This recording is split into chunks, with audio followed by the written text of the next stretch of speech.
साथ ही इस वीडियो को ज़्यादा से ज़्यादा लाइक करें, कमेंट करें, शेयर करें और चैनल को सब्सक्राइब करना ना भूलें।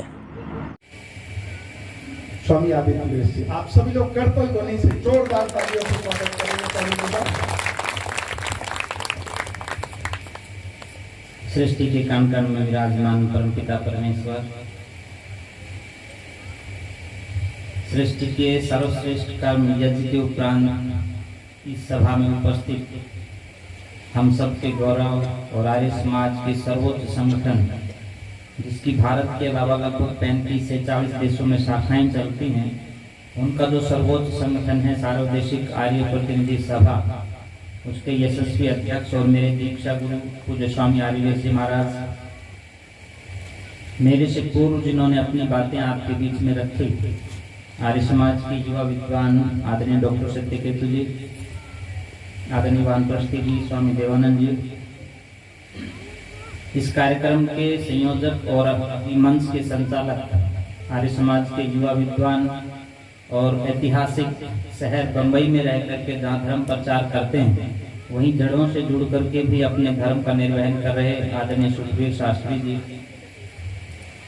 हमारे आर्य परिवार के पूरे जिले के मुखिया आदरणीय संतोष जी, पूजा माता जी उर्मिला जी, हमारे सभी विशेष सहयोगीगण, पवित्र मातृशक्ति नौजवान युवा साथियों। सुखबीर जी ने मेरे से पहले संबोधन में एक शब्द बोला कि सन्यासियों का समाज में क्या योगदान हो सकता है, और मेरे को बड़ा अच्छा लगा कि मैं इसी विषय के ऊपर अपनी बातें आपके बीच में रखूंगा। हमारी वर्तमान सरकार देश में फिलहाल एक बहुत बड़ा कार्यक्रम लेकर के चल रही है और उसको आजादी का अमृत महोत्सव कह रहे हैं।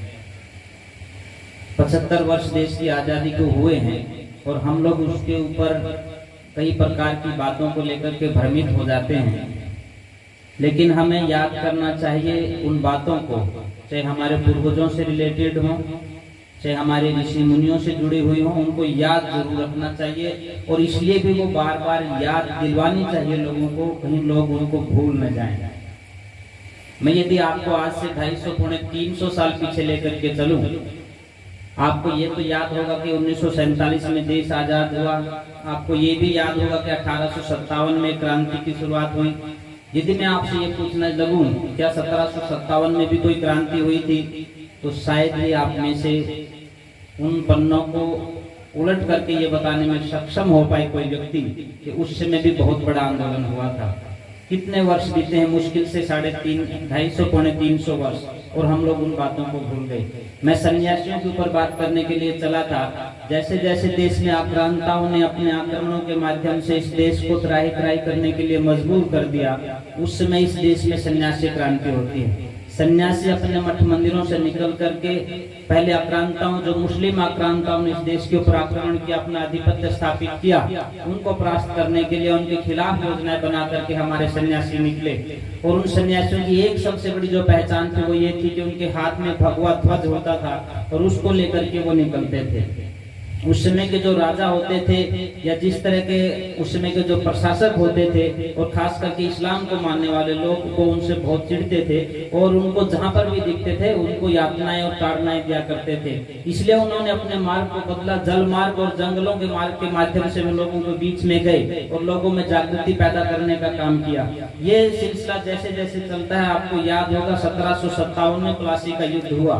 प्लासी के युद्ध में आपको ये भी जानकारी होगी कि वहाँ अंग्रेज जीता, और अंग्रेजों के जीतने के बाद उनका हौसला इतना बड़ा कि वो बंगाल, उड़ीसा और बिहार की साइड से देश में उन्होंने एंट्री करनी शुरू कर दी और अपना आधिपत्य शुरू कर दिया। इसके बाद जैसे ही ये हमला इधर तेज हुआ, अंग्रेज मोटिवेट हुआ, अंदर से उनका आत्मविश्वास बढ़ा और उन्होंने बहुत थोड़े से लोगों के माध्यम से हमारी क्षेत्र पर कब्जा करके वहां पर अपना कार्य प्रारंभ किया। लेकिन जैसा मैंने पहले कहा कि सन्यासियों की क्रांति वहां जीवित थी, उस समय भी वहां कुछ सन्यासियों ने उनके खिलाफ विद्रोह किया और उससे कहीं न कहीं घबरा करके या पूर्व आशंका के वशीभूत होकर के अंग्रेजों ने बहुत सख्ती से कुछ कानून लागू कर दिए कि किसी प्रकार का इस इस ध्वज को लिए हुए व्यक्ति या कोई भी सन्यासी समाज में जाकर के किसी शस्त्र और शास्त्र की बात नहीं करेगा। और उस समय लगभग 1776 की बात है, बंगाल का गवर्नर बनाया गया वीरेन हेस्टिंग्स। उस व्यक्ति ने आकर के बहुत सख्ती से अपने कानून को लागू करना प्रारंभ कर दिया। और कहते हैं कि जब व्यक्ति ज्यादा दबाया जाता है तो जब वो वहां से उत्साहित होता है तो बहुत तेजी के साथ ऊपर उठता है। उसका विद्रोह हुआ उस समय, और वही सन्यासी जंगलों में से जाकर के गांव में जाने लगे। जहां वो शास्त्र पढ़ाते थे वहीं वो शस्त्रों का प्रशिक्षण देना उन्होंने प्रारंभ किया। और वो लोगों को जाकर के उनको बहुत गुस्से के अंदर कहते थे कि यदि सांप के ऊपर भी कोई व्यक्ति पांव रख देता है तो वो अपना फन उठा लेता है। तुम सैकड़ों वर्षों से दबे कुचले जा रहे हो, लेकिन तुम उठने के लिए क्यों नहीं राजी हो रहे हो? अब तुम्हें उठना पड़ेगा। तुम दूध और घी खाने वाले लोग हो, और ये लोग चाहे आक्रांता मुस्लिम आक्रांता हो, चाहे ये अंग्रेज हो, ये तुम्हें प्रताड़ित कर रहे हैं, तुम्हारा शोषण कर रहे हैं, और तुम उठने के लिए तैयार नहीं हो। वो सन्यासी गांव जाकर के ये बातें कह रहे थे।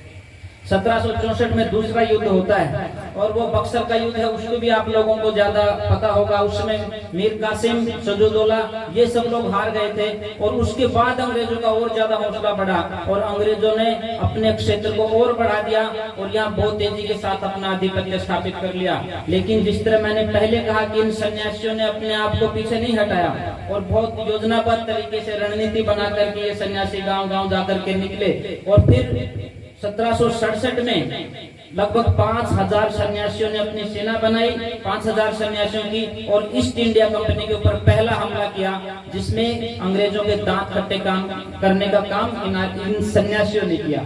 ये परंपरा जैसे जैसे चल रही थी, आगे बढ़ रही थी, इसी प्रकार से और लोग भी आते रहे। और 1770 से लेकर के और 1800 ईस्वी तक का लगभग 30 वर्ष का जो ये समय है बीच का, ये इन सन्यासियों की क्रांति का प्रतीक है। कभी आप इतिहास के पन्ने उठा करके देखेंगे तो आप अपने आप को गौरवान्वित महसूस करेंगे। मैं आपको फिर इसी तरफ लेकर के जाता हूँ। 1778 में पंजाब के करतारपुर में एक छोटे से बच्चे का जन्म होता है, जो 6 वर्ष की आयु में अंधा हो जाता है। 9 वर्ष की आयु में उनके माँ का निधन हो जाता है, और 12 वर्ष की आयु में वो अपने घर को छोड़ करके हरिद्वार के लिए निकल पड़ते हैं। 1790 में जब वो अपना घर छोड़ते हैं तो लगभग 2.5 से 3 वर्ष का समय उनको हरिद्वार पहुंचने में लग जाता है। जैसे आज वाहन, रेल या बसों की सुविधा, उस समय ऐसी सुविधा नहीं थी। फिर एक अंधा बच्चा अपने घर से निकलता है तो उसको पहुंचने में बहुत लंबा समय लगता है। इस बीच में वो बीच में कहीं पढ़ते भी गए, और टारगेट उन्होंने अपना हरिद्वार का किया। आप एक कम्युनिस्ट लेखक के इतिहास को जब पढ़ करके देखेंगे तो आपको उसमें मिलेगा कि चंडी मंदिर के पास बैठ करके एक अंधा सन्यासी देश की आजादी के आंदोलन को लड़ने की बात करता है। और उसने वहाँ के रजवाड़ों को, सरोखा पंचायतों को इकट्ठा किया। वहाँ चाहे तात्या टोपे की बात हो, नाना फडणवीस की बात हो, चाहे रानी लक्ष्मीबाई की बात हो, उनको इकट्ठा किया और देश की आजादी के आंदोलन को आगे बढ़ाने का काम किया। ये इतिहास के पन्नों पर लिखा हुआ है। ये व्यक्ति यही नहीं रुका। इनके गुरु जो स्वामी पूर्णानंद जी थे, उस समय हरियाणा और पंजाब एक होते थे, तो वो हरियाणा से आते थे।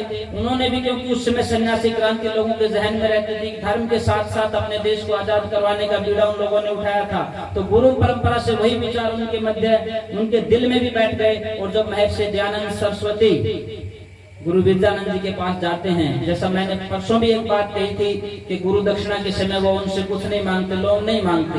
वो कहते हैं कि आपका जीवन चाहिए, और जीवन चाहिए वेदों के प्रचार के लिए और इस देश को आजाद करवाने के लिए। तो महर्षि दयानंद एक शब्द नहीं बोलते गुरु को ये कह करके कि आपकी आज्ञाओं का पालन होगा। और महर्षि दयानंद जीवन पर्यंत लोगों से लड़ते रहे, किसी से घबराए नहीं। और याद हो गया आपको इतिहास के वो पन्ने उलट करके कभी देखेंगे, जब महारानी विक्टोरिया का नाम लेकर के लोगों ने कहा यदि आप इस तरह से अंग्रेजों के खिलाफ बोलोगे, उनके बारे में ऐसी बातें करोगे तो महारानी विक्टोरिया आपको बंदी बना लेगी। तब महर्षि दयानंद सरस्वती कहते हैं, मेरी उंगलियों को मोमबत्ती बना करके जलाओगे, या मुझे तोप के मुंह के सामने बांध करके भी मुझे गोले से उड़ा भी दोगे, मेरे शरीर के चीथड़े चीथड़े भी उड़ जाएंगे, तो भी मैं कभी सत्य से अडिग नहीं होऊंगा, और मैं इस देश के उपकार की बात करता रहूंगा, देश की आजादी की बात करता रहूंगा। वही स्वामी दयानंद से प्रेरित होकर के कितने ही लोगों ने जो है प्रेरणा लेकर के अपने आप को देश की आजादी के आंदोलन में आहूत किया। मैं अन्य लोगों की तरफ न जाते हुए वापिस सन्यासियों की परंपरा महात्मा में आता हूँ, उन्हीं से प्रेरणा लेकर के स्वामी श्रद्धानंद जी का आपने नाम सुना होगा। वर्तमान कांग्रेस में और पहले के कांग्रेस में रात दिन का अंतर है। कुछ लोग आज की कांग्रेस की तुलना पुरानी कांग्रेस से करके कहीं ना कहीं हमारे नेताओं की आलोचना करते हैं, जो ठीक नहीं है। इसका भी हमको संज्ञान लेना चाहिए और खास करके आर्य समाज के लोगों को संज्ञान लेना चाहिए, क्योंकि आप पुरानी कांग्रेस की आलोचना करेंगे तो कहीं ना कहीं आप महात्मा गांधी की आलोचना करेंगे, कहीं ना कहीं आप स्वामी श्रद्धानंद जी की आलोचना करेंगे, नेताजी सुभाष चंद्र बोस की आलोचना करेंगे और ज्यादा कहूं तो सरदार पटेल जी की भी आप आलोचना करेंगे, क्योंकि इन्हीं लोगों ने अपने खून से चीज करके उस कांग्रेस को खड़ा किया। तो वो कांग्रेस नहीं थी, आजादी के आंदोलन का बहुत बड़ा एक रुख था, एक बहुत बड़ा जन आंदोलन था जिसका नाम कांग्रेस था। स्वामी श्रद्धानंद जी एक समय कांग्रेस में इतने सक्रिय थे कि महात्मा गांधी जी जहाँ रहते थे, महात्मा गांधी से ज्यादा बात स्वामी श्रद्धानंद जी की मानी जाती थी। दिल्ली का दिलवाला स्वामी श्रद्धानंद जी को कहा जाता है। जब संगीने लेकर के अंग्रेज खड़े हुए तो अपने छाती खोल करके खड़े होकर के कहते हैं स्वामी श्रद्धानंद जी कि आपकी गोली चलेगी तो मेरी छाती से होकर के निकलेगी, मेरे किसी भी साथी के ऊपर आपकी गोली नहीं लगेगी। इन सन्यासियों ने आगे बढ़कर इस देश की आजादी के लिए काम किया है। स्वामी श्रद्धानंद जी के बारे में दूसरी बात आप लोगों को मैं याद दिलवाना चाहता हूँ गुरुकुल कांगड़ी की। गुरुकुल कांगड़ी के बारे में यहाँ के जो खबरदार थे या यहाँ के जो सीआईडी के जो लोग थे, जो यहाँ की बातें बताते थे महारानी विक्टोरिया को, उनके पास एक बात पहुंचाई गई कि स्वामी श्रद्धानंद जी गुरुकुल कांगड़ी में बम बनाते हैं। और जब यहाँ गवर्नर आए, यहाँ का जो गवर्नर था वो वहाँ देखने के लिए गया कि बम कहाँ बनते हैं, तो स्वामी श्रद्धानंद जी के पास चले जाते हैं। स्वामी श्रद्धानंद जी से पूछते हैं कि हमें ये जानकारी मिली है कि आपके यहाँ बम बनाए जाते हैं, हम वो देखना चाहते हैं। स्वामी जी ने कहा पहले मैं आपको फैक्ट्री दिखाता हूँ, उसके बाद में आपको बम दिखाऊंगा। वहाँ उनको लेकर के जाते हैं और गुरुकुल का एक एक कोना दिखाते हैं जहाँ पर बैठ करके बच्चे संध्या करते हैं, जहाँ पर यज्ञ करते हैं, जहाँ पर व्यायाम करते हैं, जहाँ पर हॉकी खेलते हैं। वो सारी चीजें जब स्वामी श्रद्धानंद जी ने दिखाई तब उनको एक छोटे से बाग बगीचे में लेकर के जाते हैं, कहते हैं कि यहाँ बैठिए, आपकी बातों का जवाब देते हैं। अपने ब्रह्मचारियों को बुलाते हैं, तेजस्वी नौजवान, बड़ी बड़ी शिखा उनके सिर के ऊपर, और जब सामने बैठते हैं तो स्वामी श्रद्धानंद जी कहते हैं कि आप बम देखना चाहते थे, ये है वो बम जो मैं यहाँ तैयार करता हूँ। ये कोई परमाणु बम नहीं, ये वैचारिक बम है जो इस देश की आजादी के शंखनाद को मजबूत करके आगे बढ़ेंगे। स्वामी श्रद्धानंद जी की एक और ऐतिहासिक घटना मैं आप लोगों के बीच में यहाँ कहना चाहता हूँ। 1919 का जलियांवाला हत्याकांड हुआ और वो इतनी बेदर्दी के साथ लोगों को मारा गया। लगभग 1200 राउंड जो है वहाँ गोलियां चली, 379 लोग मारे गए, ये अंग्रेजों ने कहा। लेकिन प्रत्यक्षदर्शियों ने ये कहा कि लगभग 1000 से ज्यादा लोग इस जलियांवाला हत्याकांड में मारे गए हैं। अंग्रेजों की इस दहशत से सन्नाटा पूरे के पूरे देश में छा गया। जो कांग्रेस आगे बढ़कर के आंदोलन का नेतृत्व कर रही थी वो भी सक पका करके पीछे बैठ गई, डर के पीछे बैठ गई। उस समय कांग्रेस योजना बनाती है और चिंतन मंथन करती है कि इस देश की आजादी के आंदोलन को दोबारा कैसे शुरू किया जाए। लोगों ने सलाह दी कि स्वामी श्रद्धानंद जी से मिला जाए। स्वामी श्रद्धानंद जी में वो ताकत है, उन्होंने जब जब गुरुकुल कांगड़ी में अपने बड़े बड़े अधिवेशन किए, बड़े बड़े कार्यक्रमों का आयोजन किया, तो वहाँ 5-5 लाख लोग कांगड़ी के सम्मेलन में जाते थे। उनकी व्यवस्था, उनके रुकने के लिए झोपड़ियां अलग अलग किस तरह से बनती हैं, ये कांग्रेस के बड़े नेताओं ने देखा था। तो उस समय महात्मा गांधी जी ने कहा कि स्वामी श्रद्धानंद जी काम कर सकते हैं, अमृतसर के अंदर जो कांग्रेस का अधिवेशन है उसकी जिम्मेदारी स्वामी श्रद्धानंद जी को दे दीजिए। किसी में हिम्मत नहीं थी कि कोई व्यक्ति उस समय पंजाब में जाकर के इस तरह का काम कर दे। तो स्वामी श्रद्धानंद जी इस बड़ी जिम्मेदारी को अपने कंधों पर लेते हैं और पूरी व्यवस्था जमा देते हैं कि लगभग 1 लाख लोग पूरे देश से कांग्रेस के अधिवेशन में शामिल होने के लिए आएंगे। पर परमात्मा की एक और परीक्षा इन लोगों के सामने आ जाती है। सारी तैयारियां ध्वस्त हो जाती हैं जब सम्मेलन से, अधिवेशन से एक दिन पूर्व भयंकर बारिश और तूफान ने सारी चीजों को तहस नहस कर दिया। स्वामी श्रद्धानंद जी का कद देखिए, आप लोगों ने आह्वान किया लोगों से कि अमृतसर के लोगों आपकी परीक्षा का समय है। पूरे देश से जो है कांग्रेस के अधिवेशन में लोग शामिल होने के लिए आ रहे हैं। हमने जो व्यवस्थाएं की थी वो सब तहस नहस हो चुकी हैं। ये हम इन व्यवस्थाओं को दोबारा से जोड़ने में सक्षम नहीं है। अब आप लोगों को ये काम करना है कि रेलवे स्टेशन पे, बस स्टैंड पर आप लोग पहुंच जाएं और एक एक घर के अंदर 10-10 लोग रुकें और उनको भोजन भी करवाएं और बाद में सम्मेलन और अधिवेशन में लेकर के आए। आपको आश्चर्य होगा ये जान करके कि उस समय अमृतसर के घर में कोई व्यक्ति घर पर नहीं था। सब कहीं न कहीं रेलवे स्टेशन पे, बस स्टैंड पर पहुंच गए और जबरदस्ती छीनने लग गए बैग कि आप हमारे घर पर रुकोगे, आप हमारे घर पर रुकोगे। और उस सम्मेलन को, उस अधिवेशन को स्वामी श्रद्धानंद के दम पर अमृतसर के लोगों ने सफल करके दिखाया और दोबारा से इस देश की आजादी का आंदोलन खड़ा हो जाता है। स्वामी श्रद्धानंद से प्रेरित होकर के भी बहुत से लोग निकले। मैं आपको थोड़ा सा और पीछे वापस लेकर के चलता हूँ। इसी प्रकार का जब एक कार्यक्रम चल रहा था, स्वामी जी ने कल चर्चा की थी, स्वामी सोमदेव जी बैठे हैं सामने, अपनी बातें रख रहे हैं जीवन निर्माण के लिए। वो कहते हैं कि पीछे एक स्टॉल लगा है, उसके ऊपर एक किताब है सत्यार्थ प्रकाश जो जीवन को बदल देगी। कोने में बैठा हुआ एक नौजवान राम प्रसाद बिस्मिल उस किताब को पढ़ता है, अपना जीवन बदलता है। वही राम प्रसाद बिस्मिल इसी उत्तर प्रदेश के ऐतिहासिक नगरी शाहजहांपुर के आर्य समाज मंदिर में वो अपनी जिंदगी को लगाने का निर्णय लेता है। और आप इस बात को और ज्यादा गहराई से लेंगे कि उस समय बहुत कम मुस्लिम साथी इस आजादी के आंदोलन में दिखाई देते थे। हालांकि थे बहुत से, पर बहुत कम दिखाई देते थे। तब राम प्रसाद बिस्मिल की प्रेरणा से अशफाक उल्लाह खान उसी आर्य समाज मंदिर में आकर के आजादी के आंदोलन के शंखनाद के लिए आगे बढ़ता है। और एक समय वो भी आता है जब मुस्लिम लोग आर्य समाज मंदिर को तोड़ने के लिए आते हैं, तो राम प्रसाद बिस्मिल के सामने अशफाक उल्लाह खान खड़ा हो जाता है और उन लोगों को कहता है, यदि तुम मेरे साथी की इबादत की जगह पर हमला करोगे तो मेरी जो गोलियां हैं तुम्हारी छाती को छलनी कर देंगी। ऐसे नौजवान उन्होंने तैयार किए। दुख इस बात का है कि हम लोग भूल जाते हैं उन बातों को जिनकी बदौलत हम आजाद हुए। कोई ये कहने लग जाए कि 1947 में कौन सा युद्ध हुआ था, बिल्कुल कोई युद्ध 1947 में नहीं हुआ था। लेकिन 1857 से लेकर के 1757 तक आप चलिए। ये तो मैंने सिर्फ सन्यासियों की बातें आपको बताई हैं। हमारे इन माताओं बहनों को, कितनी माताओं बहनों ने अपने आप को इस देश की बलिवेदी के ऊपर आहूत किया है, कितने नौजवानों ने अपने आप को आहूत किया है, कितनी माओं ने अपने आंचल में से बेटों को निकाल करके इस देश की बलिवेदी की जलती आग में झोंका है। कितनी ही बहनों ने अपने सिंदूर को मिटा करके अपने नौजवान शोहर को कहिए, पति को कहिए, इस देश की आजादी के लिए दिया है, तब जाकर के आजादी आई है। ये बात मैंने इसलिए कही है कि इन बातों को याद भी रखना है, लोगों के कान में भी डालना है, दिमाग में भी डालना और दिल में भी बैठाना है। क्योंकि इतना वाहियात बना चला हुआ है, चाहे सोशल मीडिया की बात है, प्रिंट मीडिया की बात है, इलेक्ट्रॉनिक मीडिया की बात है, सब कुछ खो दिया जाएगा आने वाले समय में यदि आप लोग नहीं जागे। तो जिस तरह से हम 1757 की बातों को भूल गए, 1857 की बातों को भूल गए, आने वाले समय में हम 1947 की बातें भूल जाएंगे। और 100 साल के बाद जब बात चलेगी इंटरनेट के ऊपर एक चीज उपस्थित है, पक्ष भी विपक्ष भी, जब वहां पर कोई हमारा नौजवान साथी देखेगा कि देश कब आजाद हुआ, तो वो मजबूर हो जाएंगे देखने पर कि बीच में कोई बयान आया था कि 1947 में देश आजाद नहीं हुआ था। आपको सचेत होना है, सजग होना है, सावधान होना है। हम किसी भी राजनीतिक पार्टी के पीछे लगू ना बने। जैसे मैंने कल कहा था, कोई कांग्रेस में है कांग्रेस में रहे, कोई बीजेपी में है बीजेपी में रहे, बसपा एसपा किसी में भी रहे। हमारे लिए प्राथमिक आर्य समाज होना चाहिए, हमारे लिए ओम का ध्वज सबसे बड़ा होना चाहिए, ऋषि दयानंद हमारे प्रेरणा स्रोत होने चाहिए।